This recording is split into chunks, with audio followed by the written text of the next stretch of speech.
Cervical pain, back pain, knee pain, vertigo, अगर ये सारी चीजें इन दवाइयों से ठीक होती ना तो सोशल मीडिया पे इन लोगों की ये इमेज देखने को नहीं मिलती। दोस्तों, मेडिसिन, इंजेक्शन, सर्जरी प्रॉब्लम के कॉज पे नहीं, प्रॉब्लम के इफेक्ट पर काम करती है, जिसके कारण cervical pain, back pain, knee pain, vertigo बार बार रिपीट होता रहता है। दोस्तों, अगर ऐसा आपके साथ हुआ है तो you are at the right place. मैं हमेशा कहता हूँ प्रॉब्लम के इफेक्ट पर नहीं, प्रॉब्लम के रूट कॉज पे काम करो। सोचो आपके घर में कहीं टैप वाटर ऑन है और आपका पानी ओवरफ्लो हो रहा है, पूरा घर गीला हो रहा है। ये बताइए अब आपको कब तक फर्श साफ करना पड़ेगा? और समझदार लोग कहते हैं जब तक नल बंद नहीं करोगे।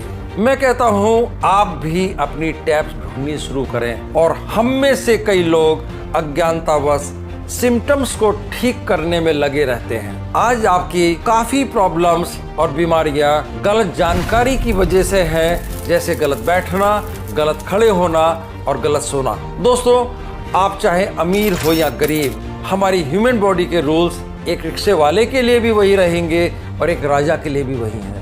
इसलिए मैं आपके लिए लेकर आ रहा हूं 2 दिन की live workshop, reverse spine pain without medicine, जहां आपको मिलेगा अपने 3 रूट कॉज आइडेंटिफाई करने का तरीका और कई सारे स्पेशल गिफ्ट। आपको अपने कई सवालों के जवाब मिलेंगे इस जूम की लाइव वर्कशॉप में। नीचे दिए गए लिंक पर क्लिक करें, साइन अप करें और मिलते हैं अपकमिंग वर्कशॉप में। God bless you. यह कहानी चीन में रहने वाले 3 साधुओं की है। वे तीनों अच्छे मित्र थे और हमेशा साथ ही रहते थे। उनके नाम कोई नहीं जानता था क्योंकि वे कभी किसी से बात नहीं करते थे। जब लोग उनके नाम पूछते तो वे बस हंसते। इसलिए पूरे देश में वे 3 हंसते साधु के नाम से प्रसिद्ध हो गए थे। वे देश भर में घूमते फिरते रहते और जिस गांव में रुकते वहां के मुख्य चौक में ठहरकर बस एक ही काम करते थे। वे पूरे दिल से खिलखिला कर हंसते थे। वे किसी व्यक्ति पर नहीं हंसते थे, बल्कि उनकी हंसी मानो वे ब्रह्मांड की मजाक को समझ गए हो उससे निकलती थी। उन्होंने एक भी शब्द कहे बिना अपनी हंसी से इतना आनंद पूरे चीन में फैलाया जितना पहले कभी किसी ने नहीं फैलाया था। हर कोई उनसे प्रेम करता और उनका सम्मान करता। उन्होंने ऐसा उपदेश दिया जैसा इतिहास में कभी किसी ने नहीं दिया था कि जीवन सिर्फ हंसी होना चाहिए और कुछ नहीं। वे जहाँ भी जाते वहाँ अपनी हंसी से ऐसा आनंदित माहौल बना देते कि गांव के लोग अपने दुख दर्द भूलकर हंसी के समुद्र में डूब जाते। उन्हें हंसते देखकर गांव वाले भी थोड़ी देर हंसते, लेकिन साधुओं की हंसी अविरत चलती रहती। गांव वालों के मन में भारी आश्चर्य होता कि ये 3 साधु क्यों लगातार हंसते रहते हैं, वे हंसना बंद क्यों नहीं करते। कई लोगों ने उनसे पूछने की कोशिश की, लेकिन कोई जवाब नहीं मिला। फिर तो पूरे गांव में हंसते 3 साधु की चर्चा फैल गई। पूरा गांव उन्हें देखने के लिए उमड़ पड़ता।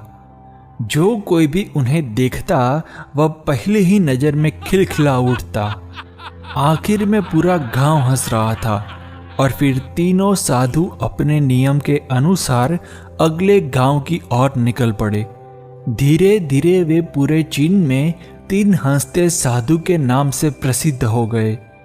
जब भी वे किसी गांव का दौरा करते तो तुरंत ही मुख्य चौक में गांव वाले इकट्ठा हो जाते।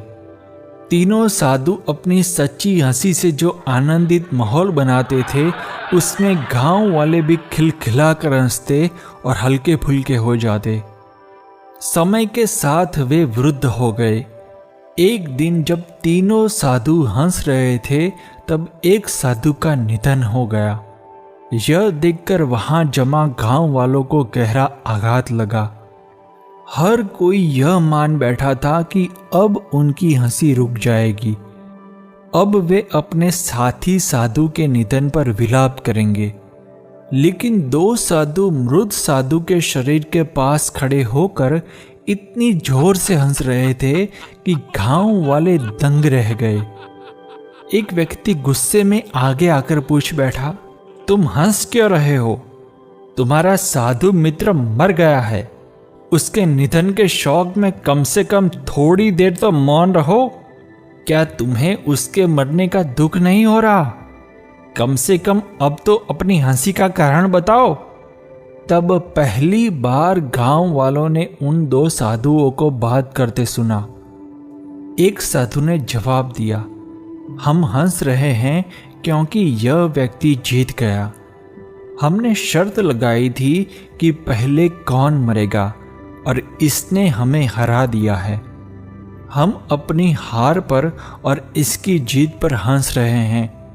कई वर्षों तक हम साथ हंसे और हमने एक दूसरे की एकता और उपस्थिति का भरपूर आनंद लिया।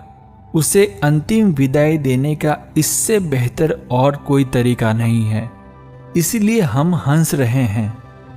साधु के निधन से पूरा गांव दुखी था, लेकिन जब साधु के मृत शरीर को अंतिम संस्कार के लिए चिता पर रखा गया तो गांव वालों ने उन्हें रोका। एक व्यक्ति ने कहा, जब कोई व्यक्ति मरता है तो परंपरा के अनुसार उसके कपड़े बदलकर शरीर को स्नान कराया जाता है।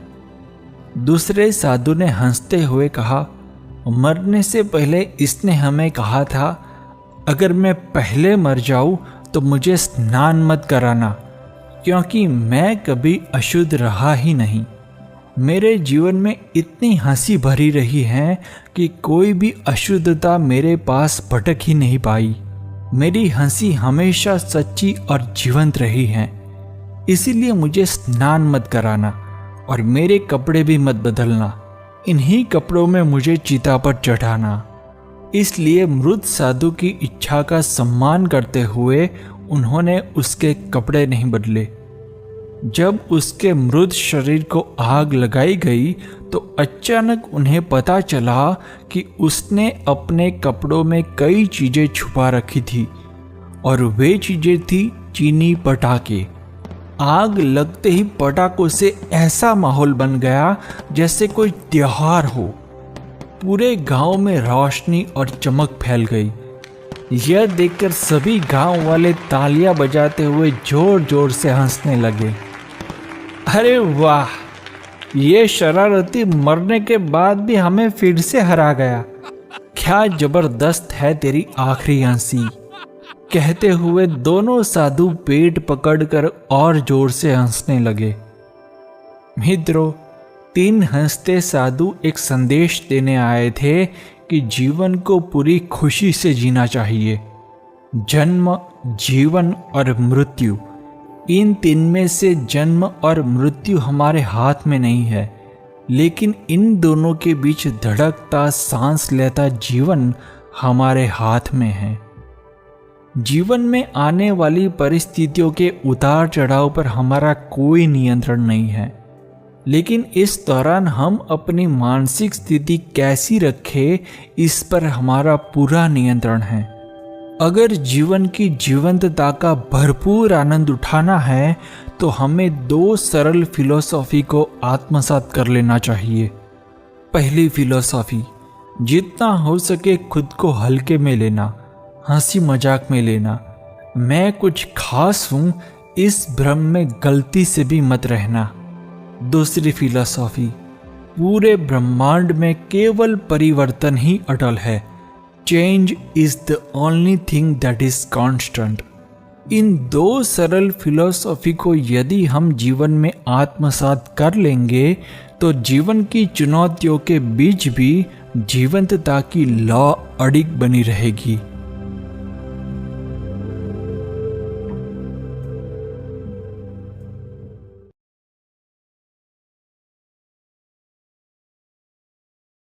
Thanks for watching. Please subscribe.